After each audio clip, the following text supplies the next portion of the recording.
अर्जुन गौ माता को रोटी खिलाए बिना तो जल नहीं पीते थे। ये अर्जुन की विशेषता थी। एक कथा आपने ना सुनी हो तो मैं आपको सुना दूं। जब युद्ध पूरा हो गया था तो एक दिन भगवान श्री कृष्ण ने पार्थ को कहा, दोनों में भारी मित्रता थी। उन्होंने कहा, कृष्ण तुमने कभी सोचा क्या कि मैंने तुम्हारा रथ क्यों हाँका? इस कथा ने मुझे बहुत बदला है। इन हर कथाओं से मैंने अपने जीवन में सीख ली है।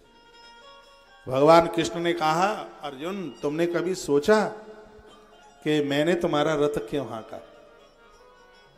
मैं तुम्हारा सेवक बन गया, तुम मेरे स्वामी बन करके बैठे थे उस रथ में, और जिधर तुम कहते थे उधर मैं तुम्हारी आज्ञा का पालन करता रहा, रथ को आगे आगे लेके चलता रहा।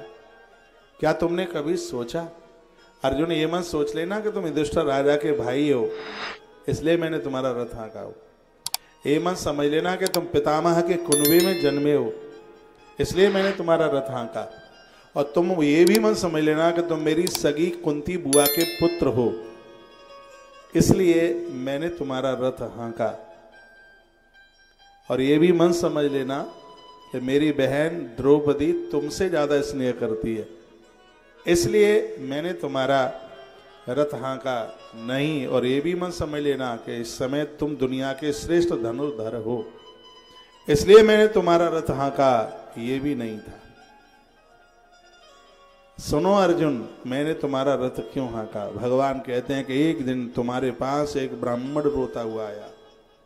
उसने कहा, हे कुंती नंदन, एक कोई मलिक्ष मेरी 10,000 गायों का हरण करके लेके निकल गया है और वो 10,000 गायों को मार डालेगा।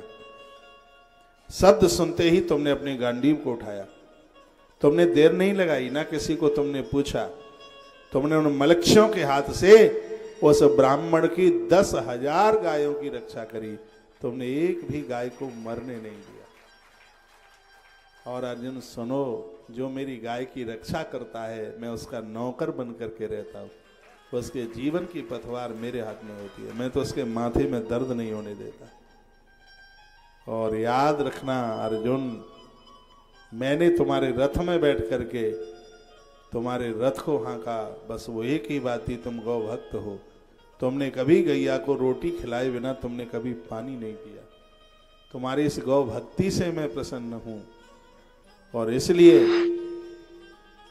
मैंने तुम्हारा रथ हाँका।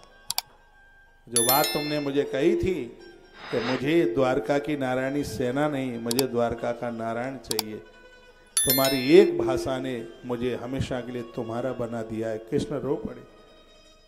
तुमने जो मुझे कहा था कि द्वारका की नारायणी सेना मिलके विजय भी मिल जाए तो उसे पराजय मानूंगा, और द्वारका के नारायण मिल जाए तो पराजय भी हो जाए तो उसको मैं अपनी विजय समझूंगा। उस समय मैंने समझ लिया था कि तुम्हारे अंदर पात्रता है। ऐसी पात्रता के लिए मैंने तुम्हें श्रीमद् भगवत गीता का संदेश दिया। ज्ञान सबको नहीं दिया जाता अर्जुन, जिसके अंदर खूब पात्रता होती है उसे ही दिया जाता है। तो भगवान श्री कृष्ण की जो अद्भुत बातें हैं उसके लिए अर्जुन जैसा समर्पण होना चाहिए। आज विज्ञान का युग है, बड़े अच्छे अच्छे महापुरुष कथाएं कहते हैं, कथाओं को सुनते रहिए और इन्हीं कथाओं के सारे ही जीवन बेड़ा पार हो जाएगा। कलयुग में कथाएं किसी जहाज किसी नौका से कम नहीं है। आत्मोद्धार आत्मकल्याण हो जाएगा।